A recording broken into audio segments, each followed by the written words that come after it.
अस्सलाम वालेकुम, मैं हूं रेहान तारिक और आप देख रहे हैं दास्ताक। आज वजीर आजम इमरान खान से army chief general Qamar Javed Bajwa ने मुलाकात की है। इस मौके पर ISI chief general Faiz Hamid भी मौजूद थे। मुलाकात में मुल्क की सलामती से मुताल्लिक उमूर पर तबादला ख्याल किया गया है। यकीनन ये मुलाकात मुल्क की मौजूदा सिक्योरिटी सूरत हाल के हवाले से इंतहाई अहम है।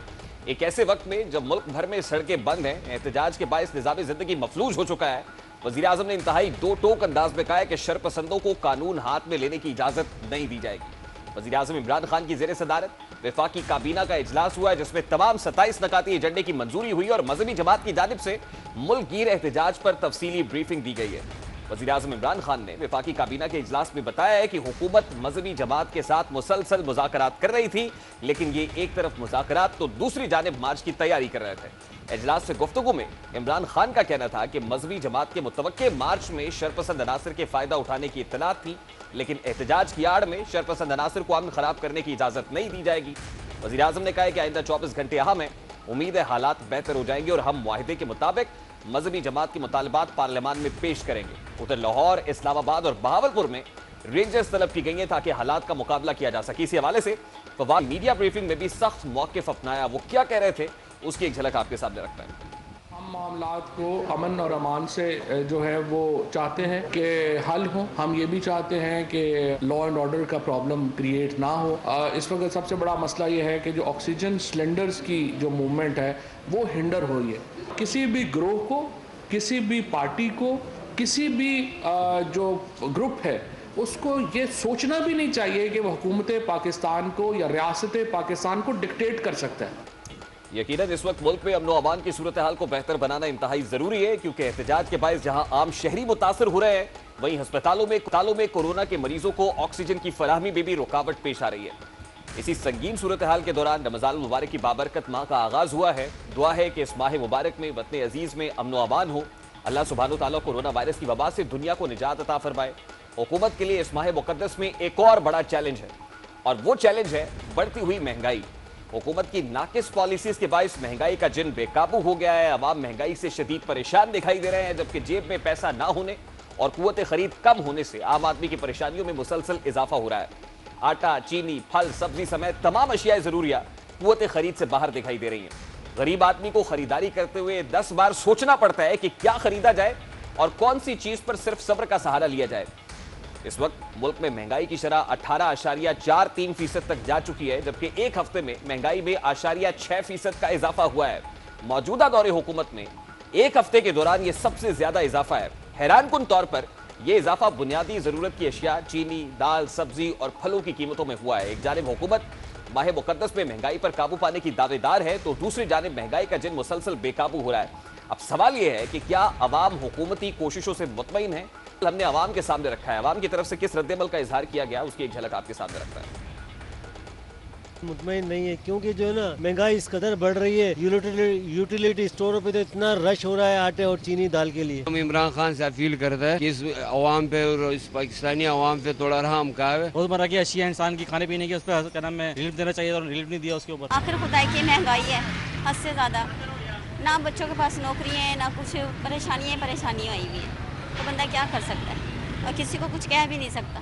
नहीं, महंगाई ने हमें जीने के लिए छोड़ा ही नहीं है।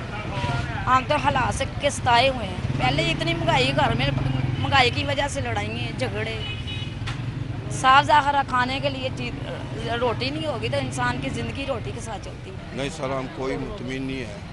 हुकूमत ने तो रिलीफ देने की बजाय इन्होंने रमज़ान के महीने में भी इतनी महंगाई की है। अवाम तो कलप उठी है, अवाम से इतनी परेशान है कि शाम के बच्चों की जो खाना बनाना होता है ना, वो बहुत परेशानी से बनाना पड़ता है। सर महंगाई का जिन बेकाबू रहना ही रहना है। जब तक खान साहब हैं, खान साहब ने किसी चीज़ पे कंट्रोल नहीं किया, किसी भी चीज़ पे, ना महंगाई पे, ना बेरोज़गारी पे, हर चीज़ बेकाबू है। खान साहब से अल्लाह पाक जान छुड़वा दे। अब एक आम आदमी, एक कॉमनर के तासुरात है, इसी मामले पर बात करेंगे। वजीर आजम के मुआविन खुसूसी बराए सियासी उमूर मलिक आमिर डोगर हमारे साथ मौजूद हैं। बहुत बहुत शुक्रिया डोगर साहब आपके वक्त के लिए। डोगर साहब, माह मुकद्दस की बाबरकत सातों का आगाज हो चुका है, लेकिन मुल्क भर के अंदर एक बदअमनी सी की फजा दिखाई दे रही है। सड़कें जाम है, ट्रैफिक का निजाम दरहम बरहम है, निजाम जिंदगी मफलूज दिखाई दे रहा है। डोगर साहब, हो क्या रहा है? सबसे पहले तो मैं आपके चैनल को देखने वालों को रमज़ानुल मुबारक के महीने और चांद की मुबारकबाद पेश करता हूँ। और दुआ है कि ये महीना हम सब के लिए रहमतों और बरकतों का बायस हो और आलम इस्लाम के लिए। और बिलखसूस मैं चाहूँगा कि आप सब दुआ करें कि कोरोना जैसी मूजी वबा जो ये तीसरी लहर आई है इंतहाई ख़तरनाक है, अल्लाह ताला हमें इससे भी महफूज रखे और इस मुल्क और कौम को तरक्की अता फ़रमाए इस बाबरकत महीने की बरकत की वजह से। जहाँ तक आपने एहतजाज की बात की तो वो मुतालबा उनका वही है कि सफ़ीर जो है फ़्रांस का वो हुकूमत वापस करे, वापस भेजे। तो आप ये समझते हैं कि उसकी क्या इम्प्लिकेशंस हैं।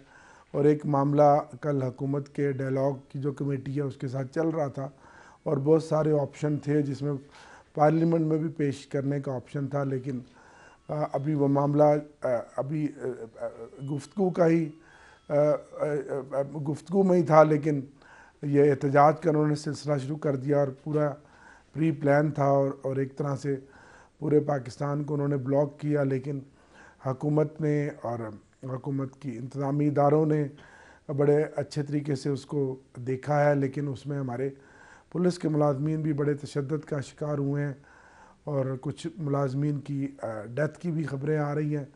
लेकिन मुझे उम्मीद है कि आने वाले चंद घंटों में ये मामला देखिए डॉक्टर साहब, मुज़ाकराती कमेटी के साथ आपका एक मुआहदा तय पा गया था, एक चार्टर तश्कील पा गया था कि कब कब क्या होगा और किस तरह मुतालबात माने जाएंगे। देखिए at this point in time जब ये सब कुछ हो रहा है, माह मुकद्दस का आगाज हो चुका है, कोरोना वायरस की तीसरी लहर उरूज पर है, सुपर स्प्रेड है इस वक्त, कोरोना वायरस एक बहुत बड़ा खतरा है, लोग जान की बाजी हार रहे हैं और एन उसी मौके पर शाहराहों की बंदिश का सामना है, ऑक्सीजन नहीं पहुंच रही अस्पतालों तक। ये सब कुछ जो हो रहा है, क्या हुकूमत फोर्स ही नहीं कर रही थी कि at this point in time अगर होगा तो एक क्योस हो जाएगा? डोगर साहब, हुकूमत तो फोर्स ही भी कर रही थी, हुकूमत ने उसके लिए अपनी हिकमत अमली भी बनाई हुई थी और हुकूमत को इसकी जो हसासियत थी उसका भी एहसास था। अब ये तो जो दूसरी तरफ हमारे भाई हैं जिनका बेहद एहतराम है, हम सब अल्हम्दुलिल्लाह मुसलमान हैं और नबी की हुर्मत पे हमारी जान भी कुर्बान है और हम सब भी लब्बैक या रसूलुल्लाह कहने वाले हैं। लेकिन क्या इस महीने में और इन हालात में जहां मुल्क की एक मुआशी सूरत हाल बेहतरी की तरफ जा रही हो और एक एक्सपोर्ट बढ़ रही हो, क्या इस तरह की चीज़ें करने का ये टाइम था या मेरे उन भाइयों को सोचना चाहिए था जो किसी सोचना चाहिए था सर कि इस मौके पर उनको ये रूम नहीं देना चाहिए? और अगर फ्रांसीसी सफीर का मामला है, आपने कहा पार्लियामान में लेकर जाएंगे, ऐसे पार्लियामान में ले जाने वाला तो मसला नहीं है, ये तो हुकूमती सतह पे हुकूमत को खुद फैसला करना है कि क्या करना है। सर नहीं, आपका क्या पॉइंट ऑफ व्यू क्या है? हुकूमत फ्रांस के सफीर को निकाल दे? मैं तो ये कह रहा हूँ कि जो भी है ये हुकूमत ने फैसला करना है ना सर, फैसला साज आपके पास है। हुकूमत ने एक फैसला कर लिया था, एक चीज़ तय हो गई थी और उसके ऊपर फर्दर डायलॉग हो रहे थे, तो उसके बाद ये मामला तूल पकड़ गया। लेकिन अभी भी ज़ाहिर हुकूमत की ये जिम्मेदारी है कि वो रियासत में रहने वाले अपने बसने वाले लोगों की जान माल की हिफाजत फरमाए और वो जो एहतजाज कर रहे हैं वो भी हमारे अपने हैं। तो हुकूमत पूरी तरह कोशिश कर रही है। सारी रात हुकूमत ने मुज़ाकराती टीम सुबह गए तक उन्होंने इंगेज किया है और अभी भी डायलॉग चल रहे हैं और मुझे उम्मीद है कि इसका कोई बेहतर हल निकल आएगा। देखिए बेहतर हल तो ये डोगर साहब के खुशउस्लूबी से मामला तय पा जाए, मुज़ाकराती टीम के साथ बैठे लोगों को एंगेज करे, एंगेज करने से मसले का हल निकलता है। आपको क्या लग रहा है सर कि अब नमाज़े तरावी लोग यकीनन वो अदा कर रहे हैं इस वक्त और रमज़ान का रोज़ा रखना है, लोग अगर टाइमली घरों को नहीं पहुंचेंगे, शाराएं बंद रहेंगी तो दिक्कत तो उठाना पड़ेगी। कितनी देर में आप देख रहे हैं कि इस मामले को खुशउस्लूबी से हल कर लेगी हुकूमत? इस वक्त शाराएं पाकिस्तान की सारी खुल गई हैं, शहर सारे खुल गए हैं, लोग अपने घरों में आ रहे हैं, जा रहे हैं, ट्रैफिक चल रही है, रेल लाइन चल रही है, मोटरवे चल रहे हैं, जीटी रोड चल रहा है। चंद शहरों के कुछ पॉइंट्स हैं, रात जब ये एहतजाज शुरू हुआ था तो 92 पॉइंट्स थे, सुबह फिर ये 42 रह गए थे, 4-5 बजे जो लेटेस्ट था उसमें ये 11 पॉइंट रह गए थे। अभी 5 से 7 पॉइंट हैं जिन पर एहतजाज हो रहा है या वो पॉइंट ब्लॉक हो गए हैं। तो उम्मीद है कि कल तक ये सारी चीज़ें क्लियर हो जाएंगी। और आपको लग रहा है कि जो मुज़ाकरात हो रहे हैं, एंगेज किया हुआ है लोगों को, ये मामला नतीजा खेज साबित होगा? डोगर साहब, हम इसलिए चाहते हैं कि माह मुकद्दस की बाबरकत साथ हैं तो लोग आसानी से एक रिलीफ मिले उन्हें, ना कि अजियत का सामना करना पड़े। इंशाअल्लाह। अच्छा डोगर साहब, अब आगे बढ़ते हैं। देखिए माह मुकद्दस का आगाज हो चुका है और वज़ीर आज़म इमरान खान साहब की स्पेशल इंस्ट्रक्शंस और डायरेक्शंस थी कि महंगाई इस महीने के अंदर नहीं होनी चाहिए। अगर माफियाज ऑपरेट कर रहे हैं, होर्डिंग हो रही है तो उसको कंट्रोल किया जाना चाहिए है। लेकिन डोगर साहब, इस वक्त at this point in time जो आपसे बात कर रहा हूं, तो इस वक्त इन्फ्लेशन मजमूई तौर पर 18.4% को टच कर रही है sir, which is something very big. तो इसको रोकने के लिए हुकूमत ने क्या किया सर? हुकूमत तो दिन रात इसके लिए काम कर रही है। आज भी अभी 5 बजे प्राइस कंट्रोल कमेटी की मीटिंग शुरू हुई जो प्राइम मिनिस्टर ने चेयर की, और अभी कुछ मिनट पहले ही वो मीटिंग ख़त्म हुई। और रोज़ाना की बुनियाद पर हुकूमत, वज़ीर आज़म, सूबाई हुकूमतें, ज़िले हुकूमतें, प्राइस कंट्रोल कमेटियाँ ये काम कर रही हैं। लेकिन अलमिया ये है और अफसोस की बात है कि हम मुसलमान हैं, रमज़ान का जैसे ही बाबरकत महीना शुरू होता है, कल शाम को मैं जब इस्लामाबाद आ रहा था तो फ्रूट और सब्ज़ियाँ ख़ुद मैं ख़रीद कर इस्लामाबाद के लिए, मुझे पता था कि रोज़ा हो जाना है तो मैं लेकर आया। लेकिन आज जैसे ही चाँद नज़र आ जाएगा, कल वही सब्ज़ी वाला, वही फ्रूट वाला, वही करियाने वाला जो रोज़ा भी रखेगा, आज मस्जिदें भी भर जाएंगी, तरावियों भी होंगी और खचा खच मस्जिदें भी भर जाएंगी, सुबह रोज़ा भी होगा, लेकिन सुबह कीमतें आसमान को छुएंगी। ये हमारा कौमी करैक्टर है, ये अलमिया है। हुकूमत के पास कोई अलादीन का चिराग नहीं है कि वो उसको रगड़े और डॉक्टर साहब देखिए, डिमांड और सप्लाई का मामला है। दूध वाले जब सप्लाई ठीक नहीं होगी, सप्लाई को बिला ताकुल रखना ये इंतजामिया का काम है, और इंतजामिया बेबस होती है तो जो होर्डिंग करते हैं या माफिया से उनको मौका मिलता है। देखें, इंतज़ामिया तो अपने तौर पर पूरी कोशिश कर रही है। हुकूमत ने 7 अरब 80 करोड़ का रमज़ान का यूटिलिटी स्टोर्स का पैकेज दिया है। कल और परसों मैंने 2-3 मुल्तान में रमज़ान यूटिलिटी स्टोर्स का इफ्तिताह किया है। 1600 जगह पर पूरे पाकिस्तान में पॉइंट्स लगाए हैं। चले डोगर साहब, आपने यूटिलिटी स्टोर्स का जिक्र कर ही दिया है, तो ग्राउंड रियलिटी इस वक्त ये है कि यूटिलिटी स्टोर पर लोगों को चीनी नहीं मिल रही है। जी, चीनी, ग्राउंड आटा, रियलिटी घी ये है कि कंट्रोल यूटिलिटी रेट पर स्टोर्स मिल रहा पर है। लोगों की लंबी लंबी कतारें लगी हुई है उस वक्त जब कोरोना वायरस की 3rd वेव है, तो आप यूटिलिटी मुझे स्टोर पर लोगों को कोई एक शहर पॉइंट आउट कर दे। सर, मैं पंजाब के दारुल हुकूमत लाहौर की बात कर रहा हूं सर। हमारी लाहौर के किस एरिया में आप बताएं, मैं अभी इसका नोटिस लेता हूं। हमने एक पूरा एक्शन प्लान बनाया, यूटिलिटी स्टोर मैनेजमेंट के साथ पार्लियामेंटेरियंस को इन्वॉल्व किया, ज़िलाई हुकूमतों को इन्वॉल्व और फिर कुछ ऐसी शिकायत भी है कि अगर आप 500-700 रुपए का सौदा सुल्फ लेते हैं तो उसके साथ आपको 2 किलो चीनी मिलेगी, अदरवाइज आप सोनली अगर चीनी लेने जाते हैं तो चीनी नहीं मिलेगी। ये वो मामलात है जो ग्राउंड पर हो रहे हैं। आपके नोटिस में लाना इसलिए जरूरी है कि माह मुकद्दस के आगाज से पहले ही जो है आप लोग देखिए, अगर एक घर की 1000-2000 का उसने सौदा लेना और उसकी डिमांड 2 किलो चीनी की है, वो तो उसको चीनी मिलेगी। और अगर मैं सिर्फ लेने पहुंच जाऊंगा जो मुझे सिर्फ 20 किलो चीनी चाहिए या 40 किलो चीनी चाहिए, और मैंने जाके घर में गली मोहल्ले के परचून वाले को ब्लैक करनी है, तो वो तो नहीं मिलेगी ना। 2 किलो 4 किलो चीनी तो मिलेगी। आप और मैं अगर घर में ग्रॉसरी करते हैं तो मुझे पता है कि मेरी महीने में कितनी चीनी लगती है। और ठीक है, रमज़ान में 2-3 किलो ज़्यादा लगती है, 2-4 शरबत की बोतलें ज़्यादा लगती हैं। लेकिन अगर मैं सिर्फ कहूँ कि जी मुझे 24 बोतलें शरबत की दे दें और 40 किलो चीनी दे दें या 20 किलो दे दें, वो तो नहीं मिलेगा ना। अच्छा डोगर साहब, तो बात लेट्स बी वेरी सिंपल। ताली दोनों हाथों से बचती है, आवाम को अभी उसी तरह ताउन करना है। Are you satisfied, डोगर साहब, being SAPM2 प्राइम मिनिस्टर? आप मुतमईन हैं कि जो इकदामात हो रहे हैं, आपको लगता है कि लोगों तक चीनी और सरकारी निर्ख के मुताबिक मिल रही है? वैसे तो होनी चाहिए कि 55-60 रुपए में 86 साल की कीमत है 120 रुपए तक पहुंच गई। मैं बिल्कुल मुतमईन हूँ। हुकूमत अपने तहीं पर एक्स्ट्रा ऑर्डनरी इंतजाम कर रही है, और लेकिन जहाँ तक महंगाई है, मैं उस महंगाई से मुतमईन नहीं हूँ। और इस महंगाई का कसूरवार सिर्फ इमरान खान या हुकूमत नहीं है, आप, मैं, हम सब हैं।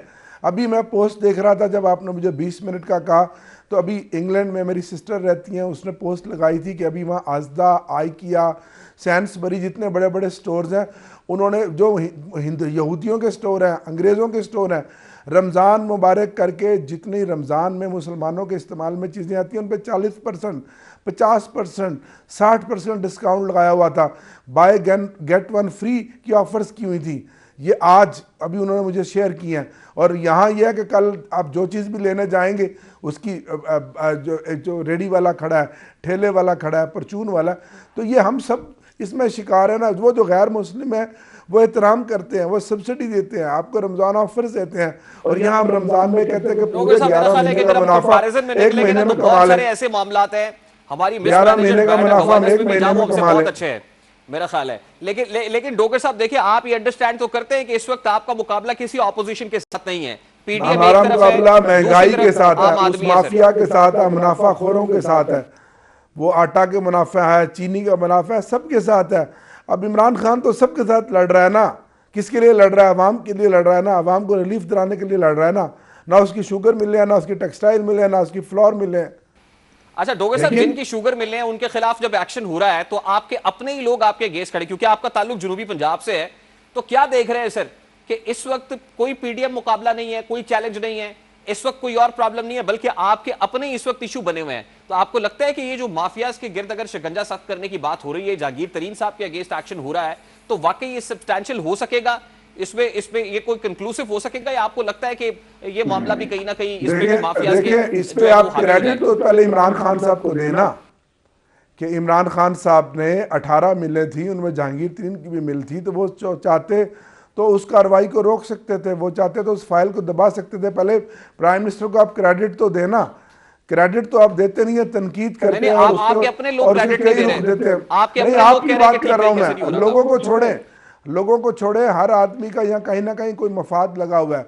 और जहाँ तक जहांगीर तरीन साहब की बात है, वो अपने मुकदमात फेस करेंगे। हुकूमत तो कहीं भी पार्टी नहीं है, ना हुकूमत चाहती है कि किसी के साथ भी नाइंसाफ़ी और ज्यादती। मामला तो अब उन एजेंसीज का है या अदालतों का है, और अदालतें आपके सामने हैं, अदालतों की कारकर्दगी भी आपके सामने है। तो डोगर साहब, आपको लग रहा है कि इमरान खान गवर्नमेंट के अंदर जहांगीर तरीन साहब और उनके साहबजादे या जो लोग इन्वॉल्व हैं, गिरफ्तारियां भी होंगी, कंक्लूसिव भी होगा, इसमें से कुछ निकलेगा और चीनी आम आदमी की दस्तरस में होगी एटलीस्ट?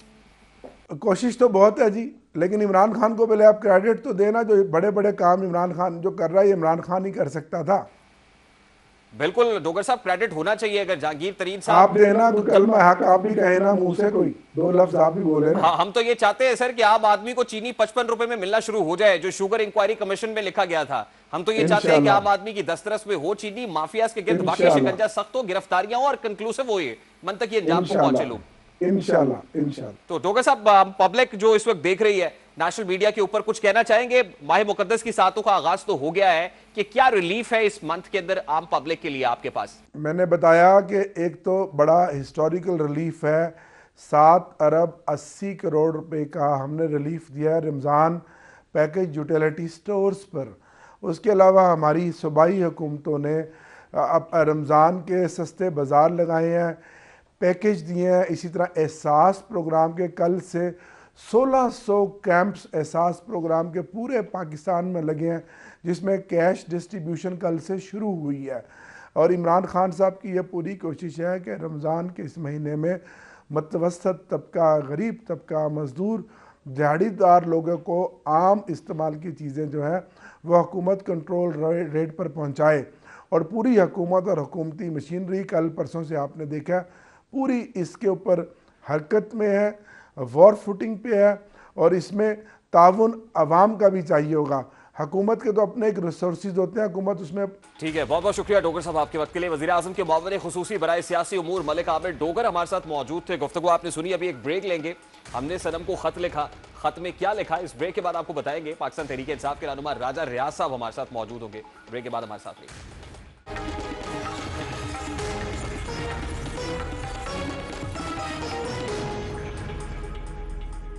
Welcome back. आज तहरीक इंसाफ के रहनुमा जहांगीर खान तरीन ने FIA के सवालों का जवाब दे दिया है, जबकि उन्हें तहकीकाती इदारे ने 17 अप्रैल को तलब कर रखा है। ऐसी सूरत हाल में 6 मेंबरान कौमी असम्बली जबकि पंजाब असम्बली के 19 मेंबरान ने वज़ीर आज़म पाकिस्तान इमरान खान के नाम एक खत लिखा है। खत में जहांगीर तरीन के खिलाफ केसेस को साजिश करार देते हुए गैर जानिबदाराना तहकीकाती टीम का मुतालबा भी किया गया है। मेंबरान ने वज़ीर आज़म से मुलाकात के लिए वक्त भी मांग लिया है। खत में कहा गया है कि हम समझते हैं कि जहांगीर तरीन के नाम और साख को मुतासिर करने की कोशिश की जा रही है। मुखालिफिन एक मंसूबे के तहत जहांगीर तरीन की साख को नुकसान पहुंचा रहे हैं। तहरीक इंसाफ के अरकान की जानिब से मजीद लिखा गया है कि हम समझते हैं कि जहांगीर तरीन के मुखालिफिन वज़ीर आज़म को भी इशू पर गुमराह कर रहा है। वज़ीर आज़म को लिखे गए खत में मेंबरान कौमी रियाज ख्वाजा शिराज, समीउल हसन, रियाज मजारी, मुबीन आला बावान, जावेद बड़ाइच और 19 अरकान सूबाई असम्बली के दस्तखत मौजूद हैं। अब सवाल यह है कि वज़ीर आज़म अपना पार्टी अपनी, मगर उसके बावजूद मेंबरान को वज़ीर आज़म से मुलाकात की जरूरत पेश आई। अपनी पार्टी के मेंबरान हैं, इसके बावजूद वज़ीर आज़म से मुलाकात के लिए खत लिख रहे हैं। वज़ीर आज़म के गिर्द ऐसे कौन से किरदार हैं जो उन्हें जहांगीर तरीन के खिलाफ कार्रवाई के लिए मजबूर कर रहे हैं? सवाल तो यह भी है कि क्या वजीर आजम इन 25 मेंबरान से मुलाकात के लिए वक्त निकालेंगे। इसी मामले पर बात करेंगे। पाकिस्तान तहरीक इंसाफ ने राजा रियाज साहब इस वक्त हमारे साथ मौजूद हैं। बहुत बहुत शुक्रिया राजा साहब आपके वक्त के लिए। राजा साहब, सबसे पहले तो ये फरमाइएगा कि वजीर आजम के नाम आपने खत लिखा है, आपको लगता है कि FIA अगर जहांगीर खान तरीन के खिलाफ तहकीकात कर रहा है तो ये जानिबदाराना तहकीकात है और किसी के कहने पर हो रही है? जी 100% जानिबदार तहकीकात हो रही है और किसी के कहने पे हो रही है। आप देखें कि जो उन पे FIR हुई है उसमें शुगर का जिक्र तक नहीं है। वो सिर्फ FIR झूठी और बोगस जो उनकी लिमिटेड कंपनियां हैं उन्होंने जो कोई चीज़ें खरीदी हैं उस बारे में कहा गया है कि आपने राजा साहब ये बात ठीक है कि शुगर का मामला कम है, उस पे मनी लॉन्ड्रिंग और कॉर्पोरेट टैक्स फ्रॉड का मामला है। 3.25 अरब रुपए का मामला है। 3 FIRs है जहांगीर तरीन साहब, उनके साहबजादे, उनके खानदान पर 38 बैंक अकाउंट्स भी ऐसे हैं जो मुंजमद किए गए हैं। अब राजा साहब आपका कंसर्न क्या है या आपका इंप्रेशन क्या है कि किसके कहने पर जहांगीर तरीन साहब को निशाना बनाया जा रहा है? खान साहब के इर्द गिर्द कुछ लोग ऐसी साजिश करके आ गए हैं जो इलेक्टेड नहीं हैं और जो साजिश कर रहे हैं उन लोगों के खिलाफ जिन्होंने तरीक़े इंसाफ को मजबूत किया, उन लोगों के खिलाफ जिन्होंने तरीक़े इंसाफ को बनाया, उन लोगों के खिलाफ जिन्होंने तरीक़े इंसाफ की पंजाब में और वफाक में हुकूमत बनाई। और उनका इस बात तो खान साहब ने इजाज़त दी थी कि आप शुगर के बारे में मुझे रिपोर्ट करें कि इसमें जहांगीर तरीन साहब का कोई तल्लक है या नहीं। तो शुगर के हवाले से तो ना उन पे कोई FIR है, ना कोई दरख्वास्त है, ना कोई शुगर जब अनइलेक्टेड मेंबर्स की तरफ आप इशारा करते हैं तो आपका इशारा शहजाद अकबर साहब की तरफ है जो मुशीरे दाखिला और एहतसाब है इमरान खान साहब के। मैं किसी का नाम नहीं ले रहा, आप जिसका मर्जी नाम ले। मैं कह रहा हूं कि जहांगीर तरीन साहब को निशाना बनाया जा रहा है। हमारा मौक़िफ़ ये है। अब आपने इमरान खान साहब से मुलाकात का वक्त मांगा है कि इमरान खान साहब हमें मुलाकात का वक्त हम आपको बताएंगे। जब इमरान खान साहब से मिलेंगे तो आप उन लोगों का नाम तो इमरान खान साहब के सामने रखेंगे ना कि जिन पर आपको शक है और जिनके इमाम पर ये सब कुछ हो रहा है।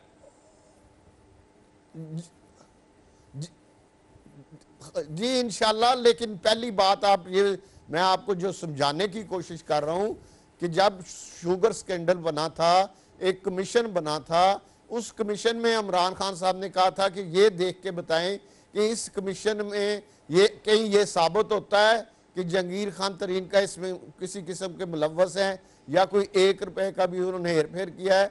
कमीशन की या शुगर की तो बात ही कोई नहीं। मैं आपको ये समझाने की बात कर रहा हूं कि बात तो उन्हें जिम्मे लगाई गई थी कि ये चेक करें कि शुगर महंगे होने में राजा साहब ये बात आप ठीक कर रहे हैं कि जो 3 FIRs FIA ने की हैं उसमें मनी लॉन्ड्रिंग का केस है, उसमें कॉर्पोरेट टैक्स फ्रॉड का है, उसमें शुगर का कोई खासा किरदार नजर नहीं आता। लेकिन शुगर इंक्वायरी कमीशन ने जो अपने फैक्ट सामने रखे थे, जो रिपोर्ट अनर्थ हुई थी, सरफेस पे आई थी, उसके अंदर तो JDW है, उसके अंदर जहांगीर तरीन साहब भी हैं, उसमें खुसरो बख्तियार साहब के भाई का जिक्र भी है, उसमें पाकिस्तान तहरीक इंसाफ के लोगों का भी है, उसमें शरीफ भाई मेरे मैं FIR जो है मैं उनकी बात कर रहा हूं मेरे भाई, जिस पर उन्होंने जमानत की है, जिस पर हम सारे उनके साथ इकट्ठे होके जाते हैं। मैं उनकी बात आपके प्रोग्राम से अल्लाह करे ये खान साहब तक पहुंच जाए। खान साहब को ये कहा जा रहा है कि ये FIR है शुगर के स्कैंडल और शुगर महंगे होने के हवाले से तरीन साहब पर दर्ज की गई हैं। तो अगर आप ये कहेंगे कि जहांगीर तरीन साहब के खिलाफ जो इंक्वायरी हो रही है वो जानिबदाराना है, वो शफाफ नहीं है, उसमें कुछ लोग मुलव्विस हैं, तो वो इंक्वायरी जो ऑपोजिशन के अगेंस्ट हो रही है, वो केसेस जो ऑपोजिशन के अगेंस्ट बने हैं, तो उसमें भी तो जानिबदाराना केसेस का फिर तासुर जाएगा ना सर। अगर आप जहांगीर तरीन साहब पे ये बात करेंगे तो ऑब्वियसली ऑपोजिशन पर केसेस जो बने हुए हैं, ऑपोजिशन भी कहेगी कि हमारे खिलाफ भी बायस्ड इंक्वायरी हो रही। आपने एक बात मान ली, शुगर इशू नहीं है FIR में। दूसरी, मैं आपको गारंटी दे रहा हूं कि ना इसमें कोई मनी लॉन्ड्रिंग निकलेगी, ना इसमें कोई निकलेगा कि किसी किस्म का जहांगीर तरीन साहब ने कोई पब्लिक प्राइवेट लिमिटेड कंपनी है जो उसमें कोई ऐसा हेर फेर किया है। तो ये चीजें आप सामने आ जानी है। यही तो बात हम कर रहे हैं खान साहब को कि खान साहब को हकायक नहीं बताए जा रहे। उन्हें यह कहा जा रहा है कि जो चीनी महंगी हुई है वो जहांगीर तरीन खान की वजह से महंगी हुई है, इसलिए इन पर FIR। राजा साहब देखिए सितम जरीफी ये है कि आप लोगों के जो इलेक्टेड मेंबर्स हैं, जो मुंतखब नुमाइंदे हैं, आपके MNAs और MPAs, उनकी खान साहब तक रसाई नहीं है और आपको ऑब्वियसली मीडिया के सहारे या किसी और खत लिख के खतों किताबत के जरिए खान साहब से टाइम भी लेना पड़ रहा है। अगर ये मामला है सर, तो फिर पाकिस्तान तहरीक इंसाफ कहां खड़ी है सर? कि अगर अनइलेक्टेड लोग इमरान खान साहब के करीब है, इलेक्टेड लोग जो है कोर्ट कचहरी में जाते हैं, वो दरबदर की ठोकरें खाते हैं, खान साहब से उनका वक्त नहीं मिल पाता है, तो फिर सर ये तो अलमिया नहीं है पाकिस्तान तहरीक इंसाफ और खुद हुकूमत का? नहीं, इंशाल्लाह ये कमी है जो है इसको दूर कराएंगे इंशाल्लाह। कल ही हमारा ख़त खान साहब को मिल गया है, जल्द हमारा टाइम बनेगा और हम तमाम हक़ाइक़ जब खान साहब के सामने रखेंगे तो इंशाल्लाह हम सुरखरू भी होंगे, जहांगीर तरीन साहब भी सुरखरू होंगे और इंशाल्लाह तरीक़े इंसाफ मुत्तहिद होगी, वज़ीर आज़म इमरान खान मजबूत होंगे, तरीक़े इंसाफ मजबूत होगी। यही हमारा मिशन है और इस पर ही हम काम कर रहे हैं। राणा साहब, अगर मुलाकात का वक्त नहीं मिलता और हमारी मालूमात के मुताबिक तो कुछ लोग ऐसे हैं जिनको आप हर्डल समझ रहे हैं, वो आपकी मुलाकात भी नहीं होने देना चाहते हैं खान साहब से, तो वो कौन लोग हैं जो आपकी मुलाकात तक नहीं, रसाई नहीं होने देते इमरान खान साहब तक, और मुलाकात नहीं होती तो फिर आपका अगला अमल क्या होगा? नहीं नहीं नहीं, इंशाल्लाह ताला जल्द हमारी मुलाकात भी होगी। इंशाल्लाह ताला हम अपना मौक़िफ़ खान साहब के सामने रखेंगे। मेरा ख्याल है कि अब इस मामले को थमना चाहिए, आपको एटलीस्ट नेशनल मीडिया पे ये डिस्क्लोज तो करना चाहिए, बताना तो चाहिए कि वो कौन सी शख्सियत है ऐसी जो जहांगीर तरीन साहब और इमरान खान साहब के दरमियान एक बहुत बड़ी दीवार बन के खड़ी है।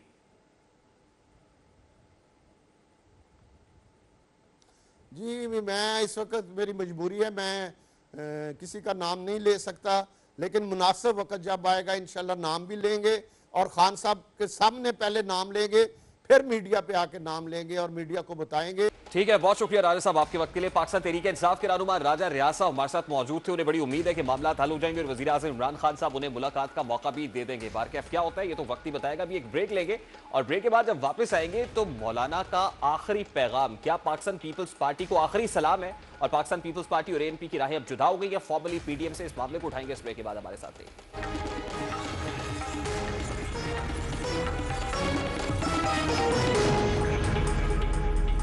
Welcome back. PDM इत्तेहाद की हड्डियां बीच चौराहे फूट गई। पीपल्स पार्टी और ANP को पहले इजलास में नहीं बुलाया और अब उन्हें PDM के व्हाट्सएप ग्रुप से निकाल दिया गया है। लेकिन मौलाना फजलुर रहमान को भी उम्मीद है कि इत्तेहाद कायम रहेगा।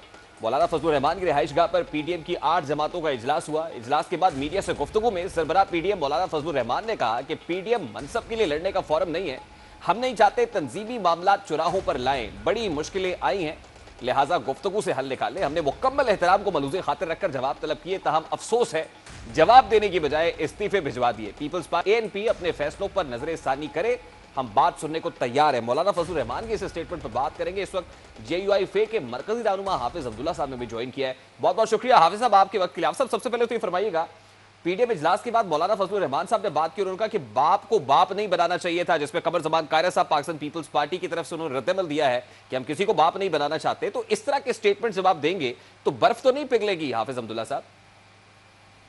बहुत बहुत शुक्रिया मेरे भाई। इसके बाद ये मैं उसी प्रेस कॉन्फ्रेंस में मैं खुद भी था, तो मौलाना साहब ने इस अंदाज में बिल्कुल बात नहीं की है जैसे किसी को लान तान देना या तंज करना या किसी का इस्तेहज़ा करना या स्तुति करना। एक रिपोर्टर ने सवाल किया तो मौलाना ने कहा कि बाप पार्टी से वोट लेकर बाप पार्टी को अपना बाप बनाकर, यानी उनसे वोट लेकर उनका हिस्सा बन के उनके बेस उसके देखिए आप जब कहेंगे कि बाप पार्टी को अपना बाप बनाकर, तो इसलिए ये अच्छी बात नहीं है। ये जमहूरी रिवायात में ये अच्छी रिवायत नहीं है। ये जमहूरी अक़दार के खिलाफ है, सियासी अक़दार के खिलाफ है। और बाकायदा PDM एक ऐसी फोरम है, कौम की उम्मीदें और उनकी उमंगें PDM से वाबस्ता है। और फिर पीपल्स पार्टी एक बड़ी पार्टी है, पार्टी की खत को देखकर, उनकी सियासत को देखकर, तदकात को देखकर जो कुछ किया गया CAC के इजलास में और फिर उसके बाद जो कुछ कहा गया तो ये मुनासिब नहीं था। तो इसलिए मौलाना साहब ने इस पर हाफिज अब्दुल्ला साहब वो आपसे गैर मशरूत माफी का मुतालबा कर रहे हैं, आप उनसे अपने फैसले पर नजरसानी का मुतालबा कर रहे हैं, यानी खलीज तो मजीद बढ़ रही ना सर? ये सवाल मौलाना साहब से भी किया गया कि बिलावल साहब ने मुतालबा किया है पीडीएम से माफ़ी मांगने की, तो मौलाना साहब ने कहा कि ये सियासी सवाल, ये सियासी मुतालबा नहीं है, न ये जमहूरी ज़बान है, न ये जमहूरियत का तकाजा है। इस किस्म की पार्टी तो पीपल्स पार्टी है, उनकी जमहूरियत के लिए उनकी एक तारीख है। इस किस्म की बात करना, इसका जवाब देना मौलाना ने कहा ये मैं मुनासिब नहीं समझता। वो बातें माना नहीं रखती कि इसके माफ़ी लेना या माफ़ी मांगना, क्या दो तीन लकीर, 2-3 सतूर पर मुश्तमिल एक वजाहत तलब की, उस वजाहत को पार कर उस डिस्प्लेन में फेंक कर और फिर उसके बाद ये कुछ कहना, ये मौलाना साहब ने जवाब दे दिया। नहीं तो फिर ये तय हो गया हाफिज अब्दुल्ला साहब के ठीक नहीं है, इसका जवाब मैं नहीं दूंगा। सर आज के बाद पाकिस्तान पीपल्स पार्टी और एएनपी की जद्दोजहद अलहदा होगी और बाकी 8 जमातें जो पीडीएम का हिस्सा है उनकी जद्दोजहद अलहदा होगी, ये बात तय हो गई आज मौलाना की प्रेस कॉन्फ्रेंस के बाद? नहीं, मौलाना साहब की प्रेस कॉन्फ्रेंस में आज एक बार फिर दोनों पार्टियों को मुखातब करके कहा कि हम दोस्त हैं, हम एक बहुत बड़े काज के लिए, जो जमहूरियत है, पार्लियामेंट की बालादस्ती है, आइन की हुक्मरानी है, मुल्क में अफरा तफरी है, मुल्क में हुकूमत नहीं है, खला है, 22 करोड़ आवाम की उमंगे हमसे वाबस्ता है। कोई आगे चलने का, कोई लॉन्ग मार्च से मुताल्लिक, इस्तीफों से मुताल्लिक आज के इजलास में कोई फैसला हो सका कि ईद के बाद लॉन्ग मार्च करेंगे या रेजिग्नेशन कब देंगे? आज के इजलास में लॉन्ग मार्च का फैसला नहीं हुआ है। आज के इजलास में ये फैसला है, गुज़िश्ता इजलासों में फैसला हुआ है कि लॉन्ग मार्च भी होगा। जो भी फैसले होंगे इंशाअल्लाह अज़ीज़ रमज़ान मुबारक गुजरने दे, आप देखेंगे एक मौसर अंदाज में, नए जज्बे के साथ, जोश के साथ, आवाम की क़ुव्वत के साथ, आवाम की उम्मीदों और उमंगों के मुताबिक गूंजेगी। तो अगर पीपल्स पार्टी और एएनपी साथ नहीं होगी हाफिज अब्दुल्ला साहब, last but not the least, peoples party और एएनपी साथ नहीं होगी, रेजिग्नेशंस वो नहीं देंगे, वो अपनी जद्दोजहद करेंगे, तो आप इस्तीफे देने की पोजीशन में या लॉन्ग मार्च करने की पोजीशन में होंगे?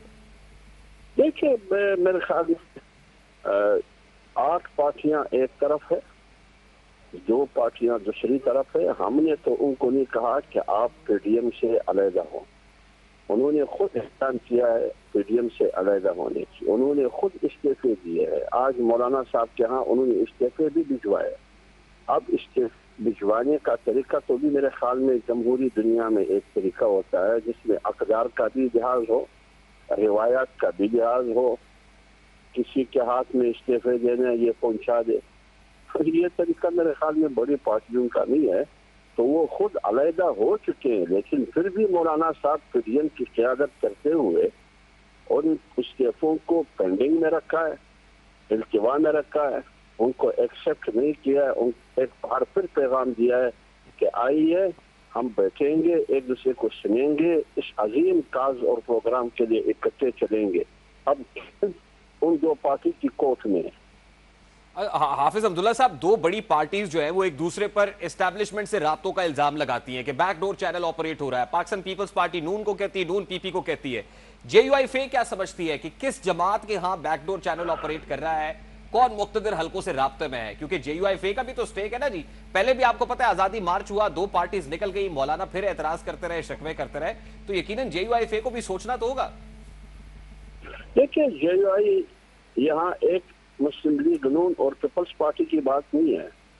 मुस्लिम लीग नून वर्सेस पीपल्स पार्टी या पीपल्स पार्टी वर्सेस मुस्लिम लीग नून, इधर पीडीएम और दूसरी तरफ 2 पार्टियां। बात इसकी होनी चाहिए। ये बात करना कि जेयूआई का क्या स्टैंड होगा, पीएमएलएन और पीपल्स पार्टी आपस में एक दूसरे के साथ क्या कर रहे हैं, ये नहीं है। बात है पीडीएम की और पीडीएम से अलग हो के 2 जमातों का रवैया और उनका तरीकाकार और इन्हिराफ उन फैसलों से जो पीडीएम के प्लेटफार्म पर हुए थे। असल मसला, असल इशू ये है, इशू पार्टी तो पार्टी नहीं है, इशू पीडीएम 8 पार्टियां और दूसरी तरफ 2 पार्टियां। इसलिए आप इसको मद्देनजर रखकर जमहूरी दुनिया में जहां अक्सरियत होती है कौम उस तरफ देखती है। ठीक है, बहुत बहुत शुक्रिया हाफिज अब्दुल्ला साहब आपके वक्त के लिए। JUIFA के मरकजी रहनुमा हाफिज अब्दुल्ला हमारे साथ मौजूद थे। दोनों तरफ से अपने मौके पर कायम दिखाई दे रहे हैं। JUIFA, पाकिस्तान मुस्लिम लीग नून और बकिया 8 जमातें इसी मौके पर डटी हुई है कि ANP और पाकिस्तान पीपल्स पार्टी को अपने फैसले पर नजरसानी करनी चाहिए, जबकि ANP और पाकिस्तान पीपल्स पार्टी गैर मशरूत माफी चाहते हैं, जो दोनों देने को तैयार नहीं है। अगर देने को तैयार नहीं लेंगे तो यकीनन राहें जुदाई रहेंगी और इस राह का नतीजा बरकैफ हुकूमत के खात्मे पर तो नहीं निकलता हुआ दिखाई दे रहा। होगा क्या, ये वक्त पर छोड़ते हैं। ये तो था आज का 10 तक। आपसे मुलाकात होगी इंशाअल्लाह कल। अपना रखिएगा ख्याल। अल्लाह हाफ़िज़।